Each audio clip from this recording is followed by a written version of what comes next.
ಇವರು ನನ್ನ ಧರ್ಮಪತ್ನಿ ಅಂದರೆ ಪಲ್ಲವಿ ಅವರಿಗೆ ಇನ್ಸ್ಟಾಗ್ರಾಮಲ್ಲಿ ಸುಮಾರು 3-4 ದಿವಸದ ಹಿಂದೆ ಒಂದು ಅಶ್ಲೀಲವಾಗಿ ಫೋಟೋಸು ಮೆಸೇಜು ಪರ್ಸ್ನಲ್ ಐ ಡಿಗೆ ಇವರು ಹಾಕಿರುತ್ತಾರೆ.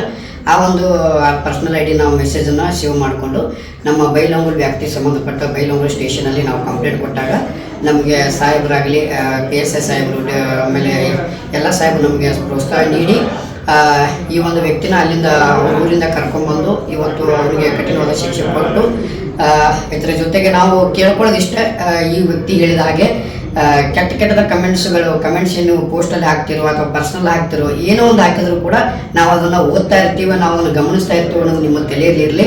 ಯಾಕಪ್ಪ ಅಂತಂದ್ರೆ ಬಿಟ್ಟಾರ ಪಾಡಪ್ಪ ಅಂತೇಳಿ ಕೆಟ್ಟ ಕಮೆಂಟ್ಸ್ಗಳು ನೋಡಿದವರು ಬಿಟ್ಟಾರ್ಗಳು ಅದನ್ನೇ ತಲೆ ಕೆಡಿಸ್ಕೊಳ್ಳಲ್ಲ ಅಂತ ನೀವು ಕಂಟಿನ್ಯೂಸ್ ಆಗಿ ಅದನ್ನೇ ಮಾಡ್ತಾ ಇದ್ರೆ ಇವರಿಗೆ ಆದ ಶಿಕ್ಷೆ ನಿಮಗೆ ಖಂಡಿತವಾಗ್ಲೂ ನಾವು ಮುಂದಿನ ದಿನಮಾನಗಳಲ್ಲಿ ಮಾಡ್ತೀವಿ. ಯಾಕಪ್ಪ ಇದ್ರ ಬಗ್ಗೆ ನಾವು ಹಿಡಿದು ತಲೆ ಕೆಡಿಸ್ಕೊಂಡಿದ್ದಿಲ್ಲ, ಇನ್ಮೇಲೆ ತಲೆ ಕೆಡಿಸ್ಕೋಬೇಕಾಗತ್ತೆ. ಯಾಕೆ ನಮಗೂ ಲೈಫ್ ಇದೆ, ನಮಗೂ ಜೀವನ ಇರುತ್ತೆ, ನಾವು ಸೋಷಿಯಲ್ ಮೀಡಿಯಾದಾಗ ಬೆಳೆಯೋರಿದ್ದೀವಿ, ಸೋಷಿಯಲ್ ಮೀಡಿಯಾದಾಗ ನಮ್ಮ ಜೀವನ ಆಗುತ್ತೆ. ಹೀಗಾಗಿ ನೀವು ಅರಿವಿಟ್ಕೊಂಡು ನೀವು ಮೆಸೇಜ್ಗಳನ್ನ ಮಾಡಬೇಕಾಗತ್ತೆ. ನಿಮ್ಮ ಫ್ಯಾಮಿಲಿ ಆಗಲಿ ನಮ್ಮ ಫ್ಯಾಮಿಲಿ ಆಗಲಿ ಎಲ್ಲ ಒಂದೇ ಇರುತ್ತೆ, ನಿಮ್ಮ ಅಕ್ಕ ತಂಗಿರಾಗಲಿ ನಮ್ಮ ಅಕ್ಕ ತಂಗಿರ ಎಲ್ಲ ಒಂದೇ ಇರುತ್ತೆ. ದಯವಿಟ್ಟು ಗಮನವಿಟ್ಕೊಂಡು ಮೆಸೇಜ್ ಮಾಡಿ ಚಾಟ್ ಮಾಡಿರಿ ಅಂತ ಕೇಳಿ